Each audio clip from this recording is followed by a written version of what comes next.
yo creo que más que la responsabilidad penal y los tipos penales, voy a comenzar con una serie de temas, porque la materia penal fiscal pues es muy extensa, ¿no? Muy extensa, y si les empiezo a hablar de tipos penales, a lo mejor se me olvida tocar temas que también son muy importantes. Pues voy a comenzar hoy con unas, llamémoslo mejor, tópicos en materia penal fiscal, para que nosotros seamos un poquito conscientes de lo que es la rama penal fiscal. Bueno, pues comienzo con esto. Veo que muchas empresas ahí traes por ahí un material del SAT, en donde obviamente le dan dedicatoria mucho a lo que son las pagadoras, outsourcing y cualquier otra empresa fantasma, o más bien no fantasma, sino que fachadas, que le llaman planeadora, que pues obviamente lo que ellos llevan como un sistema de planeación fiscal, pues ya vimos que el fisco lo está entendiendo como un sistema de evasión fiscal, y yo creo que es acertado el acierto del fisco, porque pues sí, mucha gente se ha colgado de esto y ha aprovechado esas situaciones, y es muy común aquí por Cancún. Vemos Mérida, Cancún, Guadalajara, Monterrey son de los que tienen esos focos rojos y estos tipos de planeaciones. Tocabas por allá un tema de los famosos alimentos, que es un concepto por virtud del cual, pues como en su momento para las personas físicas, bueno, hasta actualmente tienen la cuestión de que los conceptos que se perciben, más bien que los ingresos que se perciben por concepto de alimento, pues no están grabados. Entonces, tomando en cuenta solo el concepto de alimentos, esto llevaba a que les entregaran dinero a título de alimentos.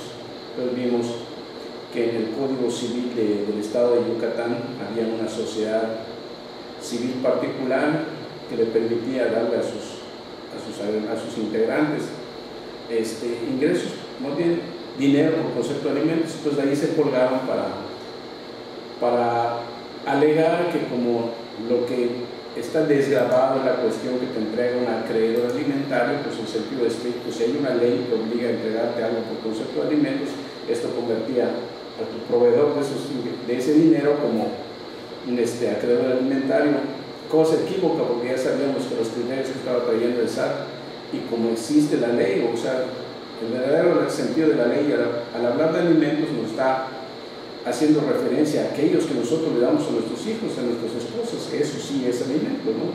Que comprende la habitación, la alimentación, el vestido, tal como señala el Código Civil. Bueno, llevando este tema de las pagadoras a lo que es la responsabilidad penal, yo creo que hay que estar conscientes de dos cosas. Lo que administrativamente implica una desventaja para el fisco, porque obviamente si quien hace estas planeaciones es una persona moral, en apariencia, administrativamente la responsabilidad administrativa le corresponde a la persona moral, lo cual impide que todos los créditos que se generen puedan trascender hacia los socios o hacia los integrantes de este tipo de sociedades, salvo que se dé la cuestión de la responsabilidad solidaria. Pero vemos que por la responsabilidad solidaria se cubre muy bien, porque también el artículo 26 del Código Fiscal, pues para poder establecer o permitir que se establezca una responsabilidad en contra de los integrantes de la persona moral, pues exige muchas condiciones que fácilmente pueden ser cubiertas y difícilmente pueda trascender la responsabilidad administrativa a los socios.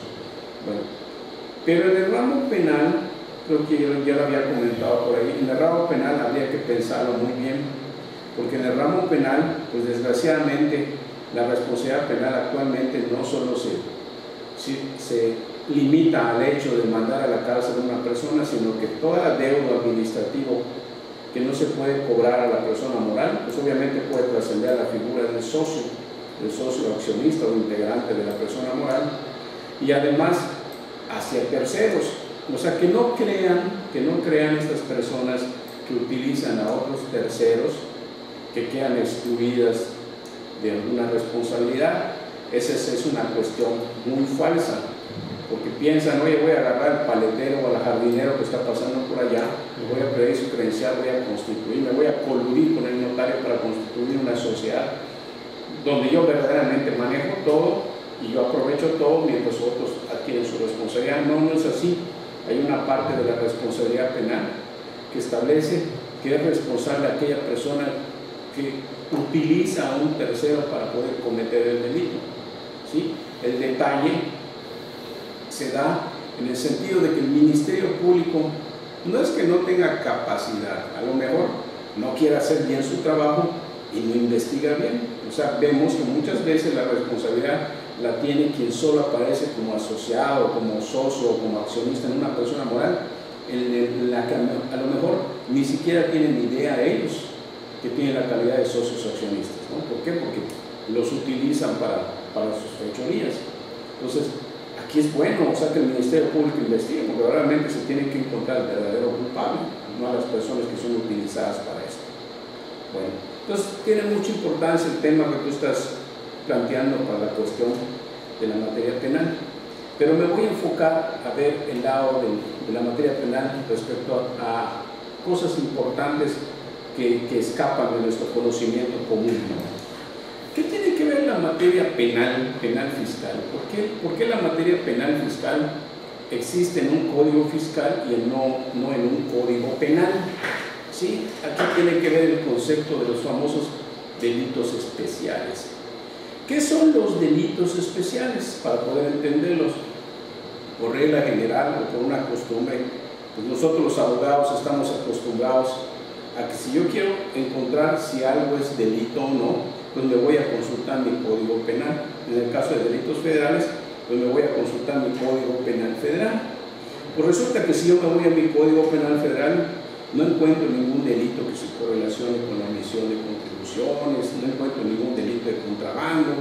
Entonces, estos yo los voy a encontrar, por ejemplo, en materia de delitos fiscales, principalmente en 3 leyes: en el Código Fiscal, por lo que hace a los impuestos directos e indirectos; en la ley del Seguro Social, por lo que hace a las cuotas obrero-patronales; y también en la ley del Infonavit, donde vemos lo que son las aportaciones y amortizaciones que se dejan de cubrir. Entonces, esas son 3 leyes que no son un código penal, y sin embargo, dentro de su contenido encontramos lo que nosotros conocemos como tipos penales. Más adelante voy a explicar qué es un tipo penal. Bueno, la cosa es que el concepto de delito especial hace alusión a todas aquellas conductas que son consideradas como delitos, pero que no están en un código penal, es decir, donde deberían de estar, sino que están esparcidos por leyes especiales.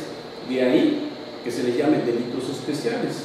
Puede estar en la Ley General de Salud, puede estar en la Ley de Comunicaciones y Transportes, pueden estar, por ejemplo, en el caso de los fiscales, en el Código Fiscal, en la Ley de Seguro Social, en la Ley de Infonavit. Entonces, eso es lo que les da la característica de delitos especiales, el que estén en una ley particular, ¿sí? Entonces, estos delitos especiales, ustedes preguntarán, ¿por qué nuestros diputados, para no confundirnos, por qué no me los agruparon en lo que es el Código Penal y nos olvidamos de estar buscando otras leyes? Eso sería la perfección. Sin embargo, tiene una razón de ser. Su razón de ser se basa precisamente en que esos tipos penales se correlacionan con muchos elementos normativos que se encuentran precisamente en las leyes que regulan esos tipos penales. Y así hablamos de muchos elementos normativos, ¿sí? Que son los elementos normativos de un delito, vienen siendo aquellos conceptos que tienen un significado técnico en la materia que estemos regulando. Vámonos a la materia fiscal, por ejemplo. En la materia fiscal, pues hay un delito que te habla de que quien omite el pago de contribuciones comete el delito de defraudación fiscal. Esto tiene que ser mediante el uso de engaños o aprovechamiento de errores.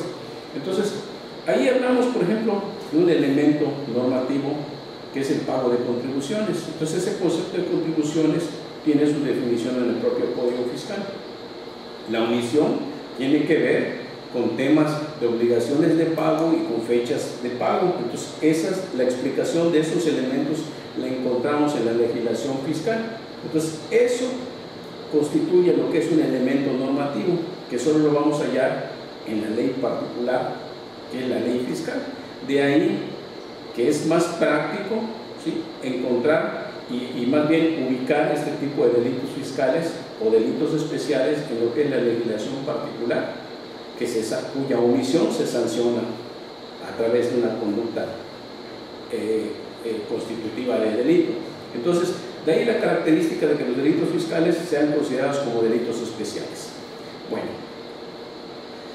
hay una cosa muy importante, por ejemplo, para los abogados que se dedican a materia penal. Cuando nosotros tenemos un problema en materia penal fiscal, lo que nosotros siempre buscamos, señores, es encontrar un abogado que litigue penal, pero a nivel federal. Es decir, hay gente que se dedica exclusivamente a litigar delitos en materia de fuero común. El abogado penalista, si es abogado penalista, debería estar preparado para todo, es decir, absolutamente para todo. No tiene que interesar si litigo en el fuero común o en el fuero federal. Yo como penalista tengo que estar preparado para atender un delito en el fuero que sea, ¿sí? En el fuero local o en el fuero federal. Lo que pasa que en la materia penal es que la gran mayoría de los asuntos se arreglan, ¿sí? Siempre existe una transacción, siempre hay intereses particulares. ¿Por qué? Porque por lo regular el conflicto existe entre particulares y sin embargo en materia de delitos especiales ocurre lo contrario, porque la gran mayoría de los delitos especiales, las partes que existen en conflictos por lo regular siempre es un particular y el gobierno, ¿sí? Es la parte ofendida, más en los delitos fiscales. Entonces, aquí, cuando existe un litigio entre un particular y la autoridad, por lo regular no puede existir arreglo. Nosotros hemos visto en la televisión de que cuando meten a la cárcel a Juan Gavera, a Laureano Brizuela, pues luego salen. ¿Por qué? Porque en materia penal fiscal se le permite que el fisco le pueda otorgar perdón, pero no crean ustedes que este perdón es para cualquier paisano, ¿no? Es para gente que tiene presencia pública, o sea, que es reconocida, no para Juan de la calle, ¿no? Y entonces, desgraciadamente, así es, y además tienes que pagar, y además ellos tienen poder para pagar, lo cual no cualquier paisano tiene. Bueno, estamos en el tema de que cuando el abogado se enfrenta, siempre busca, más bien cuando existe un problema penal fiscal, se busca a un abogado que litigue penal federal, porque por lo regular, en todos los casos, estos delitos siempre se concluyen en los juzgados de distrito. Entonces, hay mucha gente que increíblemente es penalista, pero nunca acudió a un juzgado de distrito de un procedimiento, entonces por eso buscan. Pero cuando tú vas a acudir a ver a un abogado penalista que litiga al fuero federal, por lo regular siempre te encuentras uno que ve narcotráfico, que ve otras cosas. Y esos cuates realmente no litigan, o sea, hay que estar conscientes de que no están preparados para el litigio. Entonces, si no están preparados en su materia, imagínense cómo les va a ir en los delitos especiales, que les repito, lo que los hace especiales son los elementos normativos. Entonces, los elementos normativos, tú vas a tener un poquito de pericia en cuanto a los elementos normativos, en tanto estés familiarizado con el tema fiscal. Porque si no estás con el tema fiscal, pues es muy difícil que puedas entender elementos normativos y puedas tener una apreciación completa del problema en el que se está enfrentando tu cliente. Entonces aquí, aguas, hay que buscar una persona que además de conocer el procedimiento penal, ¿sí?, tenga conocimientos en materia penal fiscal o bien pertenezca a un despacho donde al menos tenga gente muy bien preparada en la cuestión penal, porque pues la verdad representa un problema. Otra situación, cuando existe un problema penal fiscal, por lo regular, el abogado que litiga penal está acostumbrado a que su procedimiento y a que el tema penal se enfoque exclusivamente en lo que establece su código penal o su código de procedimientos penales, en donde existen instituciones concretas, por ejemplo, cuestiones de responsabilidad penal, lo que son los temas de responsabilidad penal, lo que es la prescripción, lo que es la sustitución o la conmutación de sanciones, que ellos se van con la finta, porque siguen por costumbre o tienen pensado que en las leyes, por ejemplo en las fiscales, cuando se hace referencia a un delito, solo van a instituirse a través de estas leyes los tipos penales, es decir, las conductas consideradas como delitos. Y eso sucede en varios delitos especiales. Sin embargo, los fiscales tienen algo especial. ¿Qué es ese algo especial? Que tratándose al menos del Código Fiscal de la Federación y la Ley del Seguro Social, sus delitos, la parte que versa sobre lo que es penal en estas dos leyes, que es el Código y la Ley del Seguro Social, tienen además instituciones que por lo común tradicionalmente se han contenido en el Código Penal, con el Código de Procedimientos Penales, lo que es la prescripción, lo que es la conmutación, lo que son los requisitos de procedibilidad. Pues no, en el caso de los fiscales, estos temas están en la ley especial, es decir, en las leyes fiscales especiales, lo cual hace que muchos abogados se vayan con la finta porque quieren manejar estos temas desde el punto de vista del Código Penal. Y aquí ocurre un tremendo error, que es el que pone en peligro muchas veces a los clientes y que tiene que ver con el tema de la sustitución o la conmutación de penas. Les explico un poquito. Cuando tú te enfrentas a un tema penal, tú tienes que valorar si el caso particular, tienes que vislumbrar desde el punto de vista técnico si tu asunto enfoca para ser ganado o no. O sea, si tienes elementos o no para tener un éxito en cuanto al fondo de este asunto. Si tú ves que no tienes un éxito por ese lado, pues obviamente tienes que ver si tu cliente, a pesar de haber caído en esto, en el expediente particular que se le esté siguiendo, si el Ministerio Público cumplió con la obligación de demostrar esos extremos que se requieren para poder condenar a una persona, es decir, las pruebas. Porque si las pruebas son ilícitas, aunque tu cliente en sentido estricto sea culpable, pues si no hay pruebas, simple y sencillamente, bajo esa vertiente tienes que seguir tu defensa para evitar que sean sentenciado a tu cliente. Bueno, cuando te toca un asunto de la patada, es decir, que no le encuentras ni pies y cabeza para obtener algo, la libertad del cliente, o más bien la absolución de tu cliente, entonces tú tiras a ver cuál va a ser el resultado que va a tener. Si va a ser de condena, en el Código Penal, cuando se trata de personas primodelincuentes, es decir, aquellas que caen por primera ocasión en la cárcel, por lo regular, en materia de delitos, se les conmuta o se les sustituye la pena. ¿Qué es eso? Que la pena de prisión, que es la pena corporal, se les cambia por otra, que puede ser una multa, puede ser trabajo en favor de la comunidad. Entonces, los penalistas están acostumbrados, los malos penalistas, porque hay excelentes gentes que se dedican a penal y que saben trabajar. Por lo común, vamos a llamar el sacaborracho, ¿sí? Ese es el penalista que solo paga fianza y no se ha llevado un procedimiento. Entonces, ese por lo regular se confía, ¿sí? Porque espera que aunque venga una sentencia condenatoria para su cliente, le va a decir, tú no te vas a ir a la cárcel, ¿por qué? Porque le sustituye, lo conmuta la pena el juez en lo que es la sentencia, paga una multa y ya no pasó nada, solo se quedó con sus antecedentes penales por allá. Entonces mucha gente cuando se dedica y ve esos temas en el lado penal fiscal, se va con la finta porque está esperando que la sentencia, que sea condenatoria, ¿sí?, le apliquen la sustitución y se llevan una tremenda sorpresa. ¿Por qué? Porque esa institución de la sustitución y la conmutación de la pena en materia de delitos fiscales solo puede tener cabida en la medida en que esté pagado o garantizado el interés fiscal que esté en conflicto.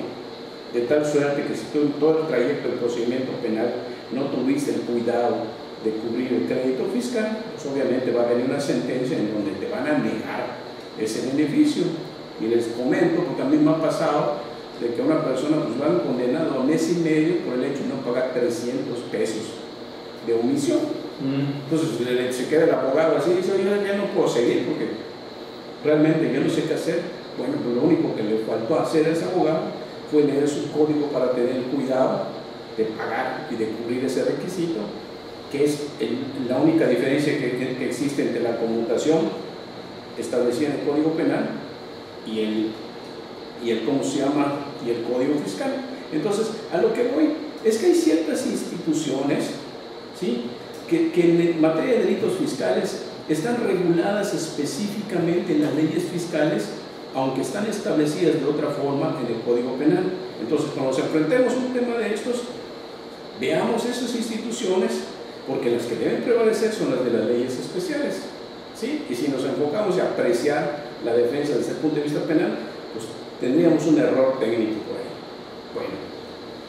Bueno, otra de las instituciones que están en el Código Fiscal, es decir, en las leyes fiscales especiales, son los famosos requisitos de procedibilidad, ¿sí? Nosotros en materia, existen varios delitos fiscales, más bien varios tipos penales que nosotros confundimos con delitos. Delito es algo mucho mayor que un tipo penal, más adelantito les voy a explicar. Bueno, existen ciertos requisitos que para determinados delitos, no para todos, ¿sí?, tiene que cumplir el Ministerio Público o la autoridad ofendida o la víctima en un delito para que el Ministerio Público pueda ejercer la acción penal, ¿sí? Estos requisitos técnicamente se les conoce como requisitos de procedibilidad. ¿Qué es esto? La existencia de una denuncia, la existencia de una querella cuando se requiere, la existencia de una declaratoria de perjuicio, la simple declaratoria. Entonces, estos están regulados en el caso de los delitos fiscales en el Código Fiscal. Entonces, en el artículo 92, si mal no recuerdo, del Código Fiscal, nosotros podemos encontrar cuándo se va a necesitar una querella para proceder, por ejemplo, en contra de los delitos previstos en los artículos 105, 108, 109, 110, 111, 112 y 114. Para ello se requiere de querella. Se requiere una declaratoria de perjuicio, es decir, un requisito distinto, que viene siendo exactamente lo mismo que una querella, nada más que cambia de nombre, ¿no? En los artículos 102 y 115, más bien para proceder penalmente por los delitos del artículo 102 y 115, se requiere de una simple declaratoria en los casos de contrabando de mercancías por los que no se deben pagarse impuestos y requieran permiso de autoridad competente o de mercancías de tráfico prohibido. Y vamos a encontrar que existen ciertos delitos en donde la ley no exige como requisito de procedibilidad la querella, la declaratoria de perjuicio o la simple declaratoria. Entonces, en aquellos casos en que no se exigen estos requisitos de procedibilidad, sí tiene que existir una denuncia. En el caso de las denuncias, cualquier persona lo puede presentar. Entonces, hay que estar conscientes. ¿Por qué? Porque puede ser que yo esté siendo procesado por un delito fiscal que requiera un requisito de procedibilidad que no haya sido cubierto por la Secretaría de Hacienda, ¿sí? Entonces, en estos casos lo estoy enfrentando, aunque existe un requisito que no ha sido cubierto y que si a mí me sentencian, eso me puede llevar a ganar el asunto, ¿sí? Porque es un requisito que no puede, sin el cual no se puede iniciar el proceso penal, equivaldría a que me siguieran un procedimiento legal.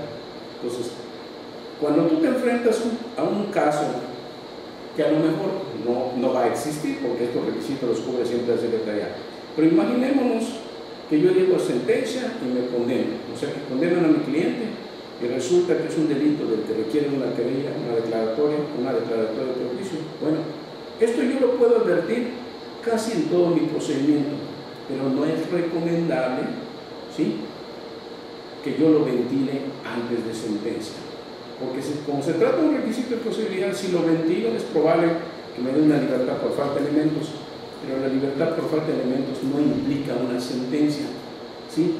La autoridad puede cubrir ese requisito y reiniciar el procedimiento, pero si a mí me sentencian careciendo mi procedimiento de requisito de procedibilidad, entonces como ya existió sentencia y existe una prohibición para juzgar dos veces a la misma persona por la misma comisión de delito, yo me evitaría ese problema. Les repito, es muy difícil que se dé, pero no quiere decir que no pueda ocurrir. Bueno, cuantificación del daño, que es un tema. Bueno, en materia penal, en el año 2006, en junio de 2006, vino un cambio muy trascendente para la materia penal. Los que leyeron por allá antes su código, que existió hasta el 2006, hasta junio de 2006, se pudieron haber dado cuenta de que el artículo 101 fue derogado, ¿sí? ¿Qué establecía el artículo 101? El artículo 101 prohibía que en materia penal y fiscal el juez de distrito que siguiera el proceso penal estableciera la sanción pecuniaria, es decir, la pena de sanción pecuniaria en los casos penales fiscales. Ese dispositivo casi le decía al juez de distrito: en cuanto a la sanción corporal, que es la pena de prisión, tienes toda la libertad para imponerle a este tipo que cometió el delito la sanción que le corresponda, 5, 10 años, cadena perpetua o lo que proceda, ¿no? ¿Sí? Pero tratándose de lo económico, tú no te metas. Deja que el fisco, a través de su procedimiento administrativo, haga efectivo el crédito fiscal, es decir, el perjuicio que ella representaba la comisión del delito. Entonces, eso existía y estaba a la perfección, de tal suerte que ese artículo fue reconocido como inconstitucional porque se presentaba la siguiente situación. Si tú te ibas por defraudación fiscal, cuando ibas a solicitar la libertad provisional de tu cliente, lo que te decía el juez de distrito es decir: espérame, el fisco está viniendo a presentar una querella donde manifieste que existe un perjuicio por 5 millones de pesos. Si quieres tu libertad, dame una caución, por ejemplo, de 6 o de 7 millones de pesos. Entonces, se empezó a discutir: ¿por qué me pides una caución si la caución, al fin y al cabo, lo que pretende cubrir es la reparación del daño y tú, de acuerdo al artículo 101, no tienes la obligación, es decir, no estás facultado para asignar una sanción pecuniaria? Entonces no tiene razón de ser que me pierda una garantía. Entonces, efectivamente, ese artículo fue reconocido como inconstitucional. Y acuérdense que el fisco, cuando litiga, el fisco litiga en los tribunales, el fisco litiga también en el Poder Legislativo. Entonces es más fácil litigar en el Poder Legislativo. Si hay un artículo que me está perjudicando, lo único que hago es, con mi reforma, derogarlo. ¿Sí? Entonces derogan ese artículo 101. Entonces, como se deroga el 101 y estamos hablando de la materia penal y fiscal, entonces, cuando no existe una institución penal regulada en la ley especial, el juez de distrito se tiene que ir a aplicar esa misma institución prevista en el Código Penal. Y en el Código Penal, tratándose de delitos, hay principalmente dos penas que se aplican cuando se cometen delitos fiscales: es la sanción corporal, es decir, la prisión, y la reparación del daño, que es la pena pública. Entonces, a partir de junio de 2006, todo aquel que comete delitos fiscales que trae por consecuencia la existencia de un perjuicio, casi se va a hacer merecedor a estas dos penas. ¿Sí? Entonces, lo más grave es que estas penas no van en contra de la persona moral, sino en contra de la persona física que comete el delito. ¿Sí? Aquí nos olvidamos en la materia penal de la persona moral, porque la responsabilidad penal no va, en el caso de delitos fiscales o de cualquier delito, en contra de la persona moral que lo comete, sino en contra del responsable que lo comete. Y aquí se rompe aquella frase que te dice: empresas pobres y empresarios ricos. Porque aquí, si el empresario rico tiene dinero y cae responsabilidad penal, entonces que se cuide, porque su patrimonio sí lo va a ver comprometido. En materia administrativa, a lo mejor se salva, porque en materia administrativa, para que el empresario responda de un crédito fiscal que genera su persona moral, pues solo puede hacerse a través de la responsabilidad solidaria. Así que ya comentamos que es muy difícil que se pueda actualizar, pero en la materia penal no sucede eso. Ahí nos olvidamos del tema administrativo, nos vamos al tema penal, y ahí la persona física, es decir, el empresario, sí puede ser acreedor a la sanción económica, es decir, a responder por el crédito omitido por la persona moral. Entonces, hay que tomar en cuenta esto, ¿no? ¿Alguien preguntas? Nada. Mira, lo que pasa, Miriam, ahorita te la contestamos al final, porque es laboral. Laboral. Laboral, está viendo, ahorita terminamos este tema penal. Un tema, no por allá. No, pero es ¿qué es pues a lo mejor no le doy, porque soy un ignorante. Si soy ignorante en fiscal, soy más ignorante en laboral, pero a ver qué dice. Yo gané una demanda laboral en este año, ya está la cantidad que tiene que pagar la empresa a mí, pero solamente no paga. Hay un límite de tiempo para que la empresa se obligue a pagar. No, lo que existe un límite, Miriam, ¿sí? Es un límite para que caduque tu derecho a cobrar. Tú te puedes llevar un buen tiempo en cobrar. Si ya existe un laudo y ese laudo ya está firme, es decir, en perfecto momento para cobrarlo, lo que tú tienes que requerir es a la Junta la ejecución de ese laudo para que pueda embargarle bienes a, ¿cómo se llama?, a tu patrón, a tu expatrón. Sí, aquí dice en otro, dice, y entonces dice el abogado que ahora se va a meter una demanda penal. Ya descubrimos dónde está lo penal al final. Por el incumplimiento del pago. ¿Qué opinión me puede dar? Creo que se tendría que ir tu abogado a la Ley Federal de Trabajo, donde hay delitos especiales en materia laboral, ¿sí?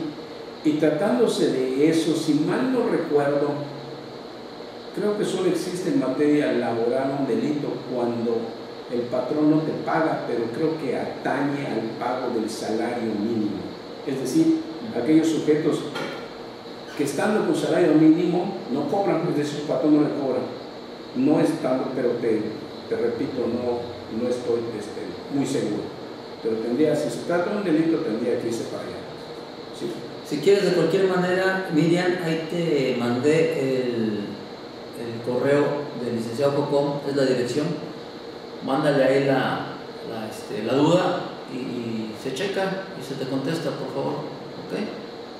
Porque es incumplimiento de sentencia por parte de la autoridad. Entonces, no, es que no entendamos incumplimiento de sentencia, es que hay incumplimiento de sentencia en amparo, incumplimiento de laudo, que es una sentencia en materia laboral, sí. Y aquí en la ejecución las juntas están súper corrompidas. Yo creo que a veces los abogados terminan en aburrirse con un asunto de este tema. Entonces tienes que ver primero si tu laudo está firme, porque puede ser que te estén hablando de un laudo que probablemente haya sido motivo de un amparo por tu patrón, ¿no? Ya habría que ver si está completamente para ejecución. Lo que sí es que tú tienes como máximo 2 años para estar ejerciendo tu derecho para cobrar ese laudo que ya quedó firme, porque si no caducaría tu derecho.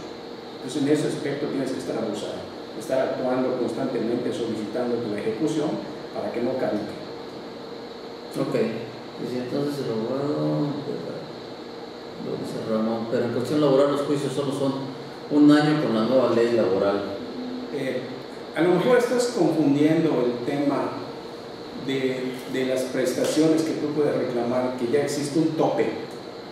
Ya existe un tope respecto a salarios caídos, cuestiones de sueldo, por ahí. No estoy muy familiarizado con el tema laboral. Eso de 1 año que tú dices, se refiere básicamente a lo que son los topes en aquellas prestaciones que antes venían a representar un problema para los empresarios, porque por salarios caídos te llevabas toda la vida y se seguían incrementando, peor que los recargos en materia fiscal, ¿no? Eso fue a lo que te refieres en 1 año, y además también el plazo que tienes para demandar, no sé si sea 1 año o menos, no le entiendo mucho. A ver, Ramón, te comento porque lo que vamos a ver, estamos viendo unas demandas de unas personas cercanas a nosotros con un abogado laboral, y nos comentaba que efectivamente lo que dice el licenciado es que es 1 año para reclamar las prestaciones, o sea, ya le ponen un tope, porque después en las demandas te reclamaban los últimos 20 años, ¿no? Pero si ella tiene un laudo ya firme, bueno, sí, corresponde a antes de la reforma, eso te lo puedo asegurar. Claro. Y para interponer la demanda son 2 meses, es lo que nos comentaba.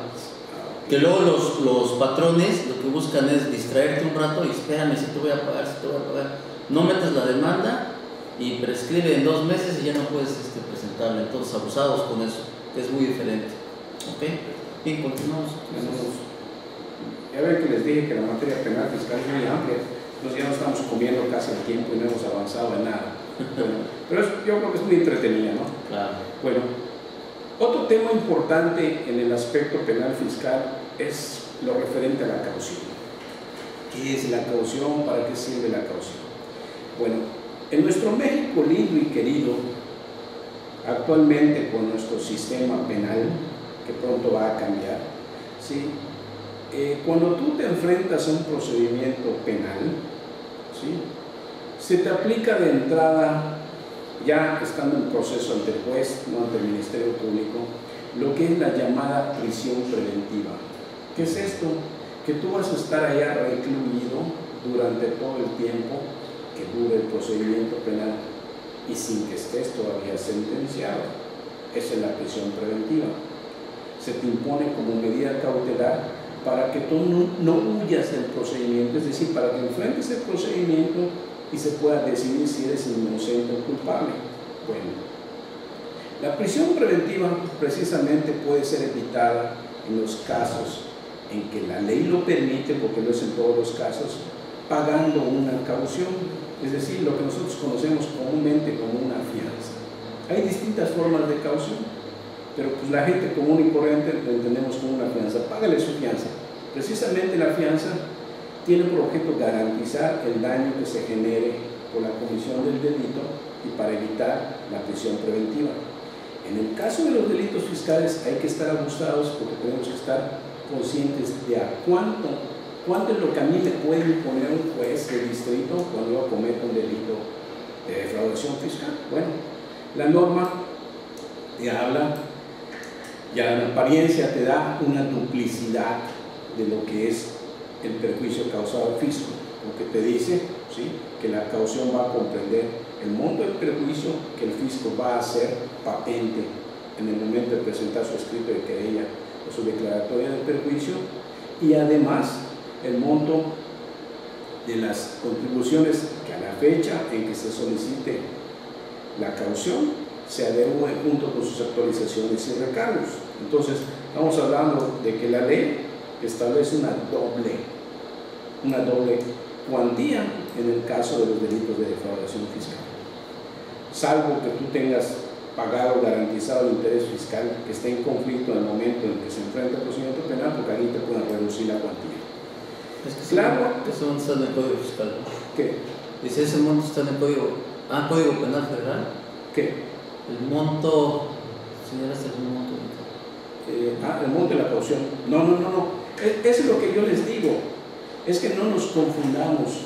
Cuando nosotros nos enfrentamos a delitos en general, a la materia penal, como abogados estamos acostumbrados a seguir instituciones que son propiamente de materia penal y que creemos que solo existen las del Código Penal Federal. Una de ellas es la caución, más bien, y esto de la caución está en el Código de Procedimientos Penales, pero eso es para delitos que no sean especiales, porque si tratándose de delitos especiales, la ley particular regula esa figura de la caución o de la prescripción o de la conmutación que platicamos en su ley particular, entonces olvídate de lo que dice el Código Penal Federal o Código Procesal Penal y ándate a lo que te señala tu ley especial. ¿Sí? Por eso estoy atendiendo a estos puntos de la materia penal fiscal, porque aquí estamos viendo que ya viene siendo el doble de la caución, es decir, algo muy distinto a lo que enfrenta una persona que comete un delito que no es fiscal, ¿sí? Porque ahí la caución se mide de manera distinta. Entonces, aguas con estas cuestiones.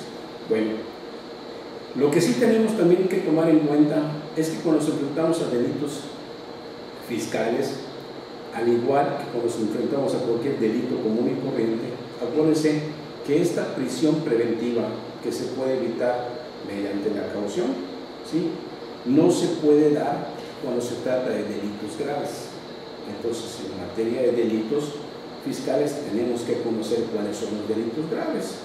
Entonces, el 194 del Código Federal de Procedimientos Penales nos señala que se califican como delitos graves el contrabando y su equiparable, que son los artículos 102 y 105, cuando les corresponden las sanciones previstas en las fracciones 2 o 3 del artículo 104, y el delito de defraudación fiscal y su equiparable, previstos en los artículos 108 y 109, cuando les correspondan las sanciones a que se refieren las fracciones segunda o tercera del artículo 108, pero cuando se trate de delitos calificados. Es decir, fuera de estos casos, en cualquier delito fiscal se tendría derecho a la caución. Nada más que, como ya vimos que nuestra caución, el monto que nos van a poner implica el perjuicio que el fisco manifiesta en su querella, el adeudo que exista a la fecha en que se solicite la caución, pues vamos vamos a orientar a nuestros clientes en el sentido de cuánto es la cantidad que probablemente le ponga como caución el juez. Hay un tema muy importante aquí. Vimos lo que es la prisión preventiva, ya quedamos en que la caución, con el otorgamiento de una caución me puede evitar la prisión preventiva. Ya vimos que tratándose de delitos graves, pues no se tiene derecho a la libertad bajo caución. Vamos a hablar de un tema importante en este aspecto que se va a presentar con el actual Código Nacional de Procedimientos Penales.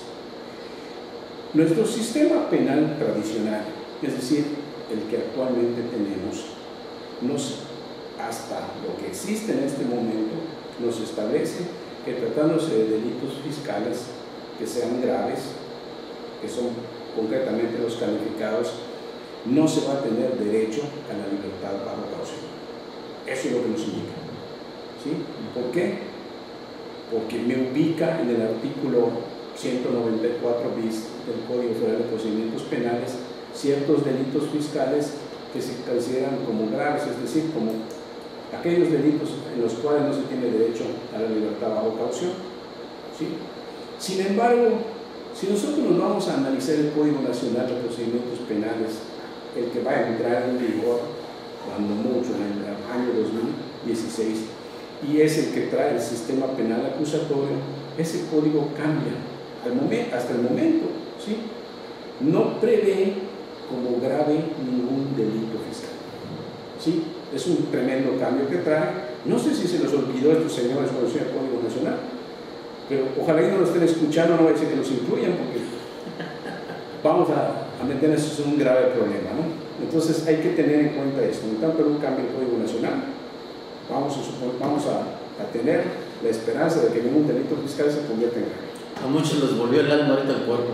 Bueno, que ni les vuelva, porque con la caución que les van a poner, a lo mejor prefieren emprender la huida, ¿no? Entonces, ok, vamos acá. Bueno, ya se nos acabó el tiempo, Humberto. Yo creo que continuamos la próxima sesión, porque sí, todavía falta, pero mucho. Hay muchos temas interesantes sobre lo penal, fiscal, mis estimados colegas, y le continuamos la semana que entra. Les agradecemos el día de hoy todo